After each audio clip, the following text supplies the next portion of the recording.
families often ask for on teacher websites is a calendar of homework or upcoming due dates. Certainly, you can link a calendar as a document or a PDF using the steps for linking any other document to your web page. But if you want to embed your calendar and make it visible from the site, no matter who visits it, there's some easy steps you can follow to do that. The easiest service to create a digital calendar with is probably Google Calendar, and your access to Google Calendar should be through your OHS student email. As staff members, we all have access to a student Gmail account that also gives us a school-based Google Calendar that we can use. If you don't have that account set up, email Kevin Hoonan and he'll get you your username and password that's ready to go. To access your Google account, you can start at the Olympia High School homepage, scroll down to the very bottom, and you want to find the link that says Student Email. If you click on this link, it should take you to a page that looks like you're signing into Gmail, but it will say OSD Students at the top. It's a Google-based service, but it's controlled by our district. So then you simply type in your username and your password and sign in. Now this will automatically take you to an email account, which is nice, but what we really want is the calendar. So at the top there's this black bar with a word that says calendar. If you click on that, it will open up a calendar menu. It automatically defaults to the week setting, but if you like to look at the whole month in advance, you can click on the month setting. Now, I have already created a separate calendar to keep my personal events separate from my WebManager tutorial events. If you want to create a calendar, your menu will probably look like this. It will say My Calendars with nothing below it. If you click the box to the left, or the arrow to the left of My Calendars, it'll drop down and show you what calendars you've created. And if you click the arrow to the right, you can create a new calendar. When you create your calendar, it gives you the opportunity to type in a name and even a description of your calendar. I'm going to create, I need to put in a name. So this is my WebManager calendar. Now, in order for others to see this calendar when we embed it on our page, I need to share this calendar with others. I also want to make this calendar public so that people from outside the district computers can access the calendar as well. This does technically make your calendar visible to anyone from Google, but in reality, we're trying to make these pages as visible to families as possible. So I'll create my calendar. See the warning, it makes your calendar public, but we're not putting anything private, no private events on this, so it should work for us. I'll go ahead and click yes. Now off to the side, I'll see my WebManager calendar pop up. I'm actually going to delete this old calendar. Well, I'll delete it later. I want this green calendar is the one that I want. Now, one way to make sure you're not accidentally putting events on the wrong calendars is to deselect each of the calendars that you don't want displayed. I'm actually going to deselect my holiday calendars as well. So now, just my WebManager calendar, it's the only one with a color block next to it, so it's the only one that's going to show up on my event. If on Monday I want to, say, give some homework,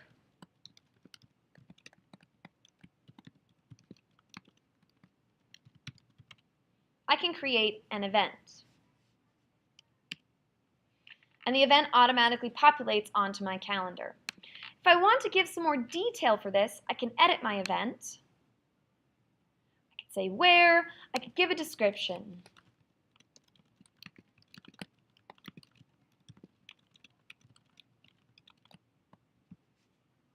So now I've created an assignment that I've put onto my calendar. I can create as many events as I want, and the Google Calendar is relatively intuitive, so I suggest you play with it and look at ways that you can, for example, change the time of the event, make it an all-day event. You can create repeating events. You can create reminders for these events, really anything that you want. But once the events are created in your calendar, you want to click on that arrow to the right of that specific calendar and click the calendar settings. Now we've already shared the calendar and made sure that it's public, So under calendar details, we want to find the code that's going to allow us to embed this calendar in our website and make us look like awesome professionals. This part seems a little scary, so just watch along with me and I'll explain as I go.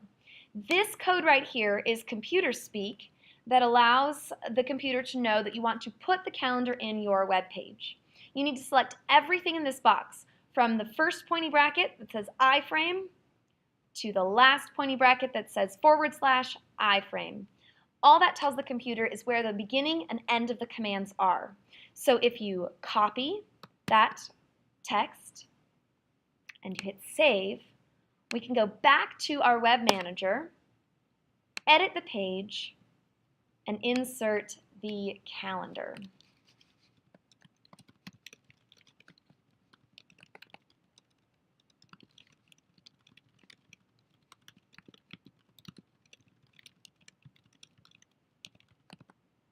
So I've given a little title for my calendar, give it a little bit of space, and I'm ready to go.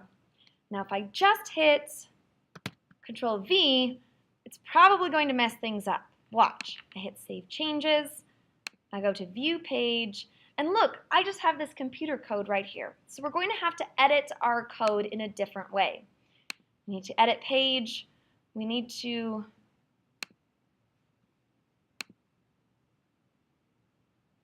oh, it did work.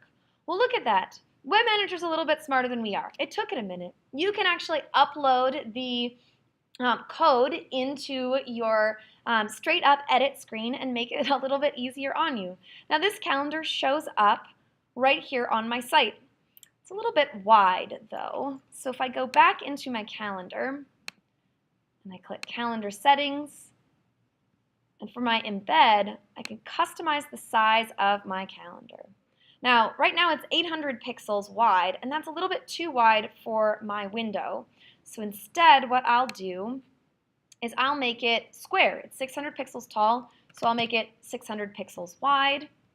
And now I want to click the Update HTML, select all of this code, copy it again, go back to my WebManager, edit the page. Now because this is here as a graphic, we can select it, delete it, and we could just relink, or we could just repaste our code here, and the WebManager is smart enough to put the calendar in.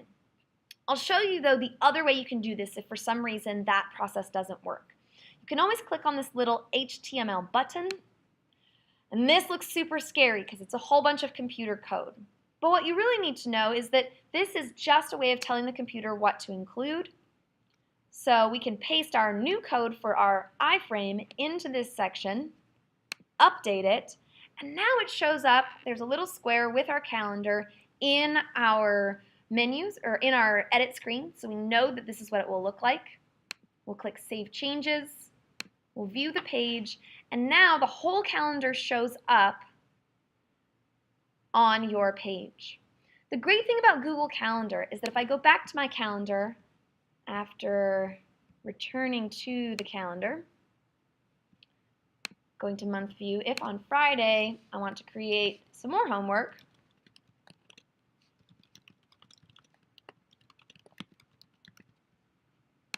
create that event. I've updated it in Google Calendar, and if I refresh my web page, it automatically updates. So every time you make a change to your Google Calendar, it will update on your screen or on your web page so that students trying to access your page will always be able to see the most up-to-date information from your calendar. So you don't have to re-embed it every time. If students click on the link itself, they can see the full title because it's a little squished in this view. They can see the description of the title and when that assignment is for. You also have the options for students to see things in week view or in agenda view. Some students may prefer these list sorts of views. Others will prefer the more graphic month view, but they can access it from their own computers and view it in the way that's most helpful to them. You just keep updating your calendar, and it looks very professional on your site.